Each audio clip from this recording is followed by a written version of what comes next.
whether the question asked to me is that, who was the greatest match? Who did I wrestle that had the greatest match? And well, it's almost a flip of a coin, because if you got to look at it in several different ways. A lot of people talk about the match I had with Savage at WrestleMania 3 at the Silverdome. Okay, and then they asked me about the Flair matches that I had, the 3 matches in 1989. Well, my answer to that, and in today's world when I'm talking to the wrestling fans, my answer to that is this: Savage is the kind of guy that, he likes to make sure that every single move, every single point, every single reason in the match, the storyline, the psychology is pretty much taken apart, dissected. If it works, we'll keep it, and then we're going to use it, and thought out, okay, planned out. And then, of course, matches with Rick and I, we'd look at each other in the locker room, and he says, okay, I'll just see you in the ring.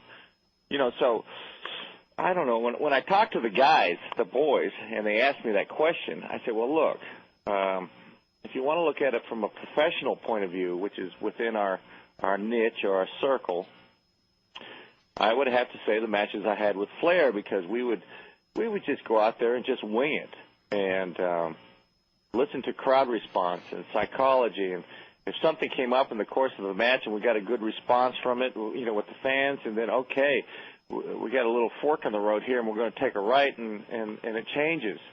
And but with the Savage, with me working with Randy, it was, we're going to do this step 1 through step 157, and whether we get responses or whether if it works, we just keep right on going through the numbers.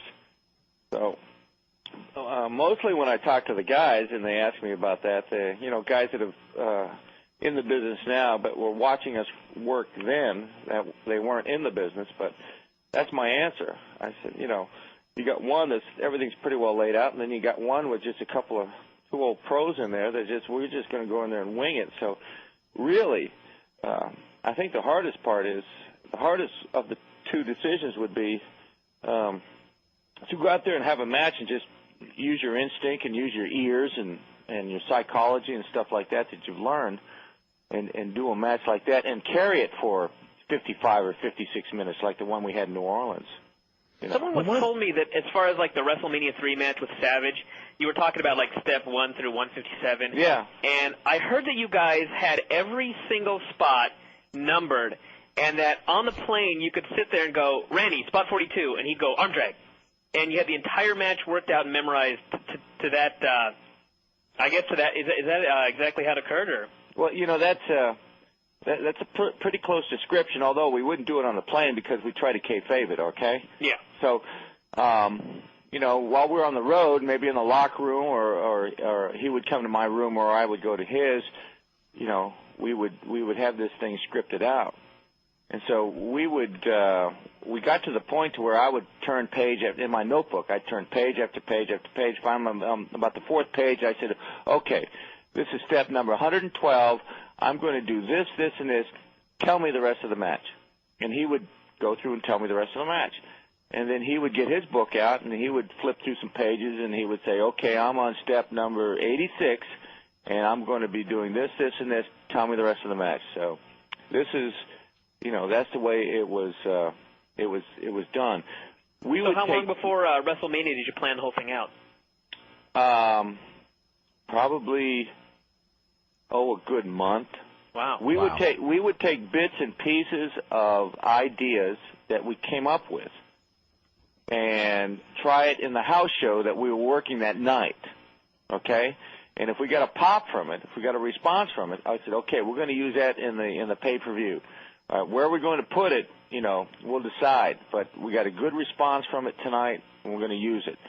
So we would come up with different ideas and different little scenarios and different high spots and try them. But we never, not once, would take the match from A to Z and while we're on the road and test it We never did that. I think, you know, a little bit of pride and ego was we've come up with good stuff here, and we're going to put it together, and we're going to just do it on the pay-per-view, you know. So. Yeah. What I thought was cool about that was because in the match there was like this one spot where the referee dropped down, and as he was getting down on all fours, his like hand hit the mat once, and then he did a 2 count, but the crowd popped like they thought it was the pinfall. Right. And you guys knew that it wasn't, and you didn't even miss a beat. Right. Well, you know, the ref was in on that. You know, so many times, you know, our goal is to paint a picture to where the fans think that they're going to be calling the fall, and then we sucker them, you know. So that was a planned spot.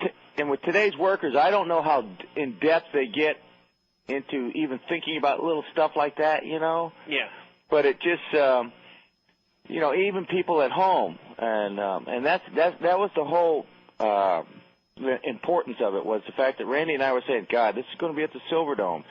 This is, you know, pay-per-view WrestleMania number 3. You know, this is, and then when we heard reports that the Dome was sold out, you know, there's going to be 90,000 people there, and so, you know, with the interest and everything being around Hogan and Andre, and deservingly so, being around those two guys, we said, Savage and I were looking at each other, well, let's take advantage of the situation.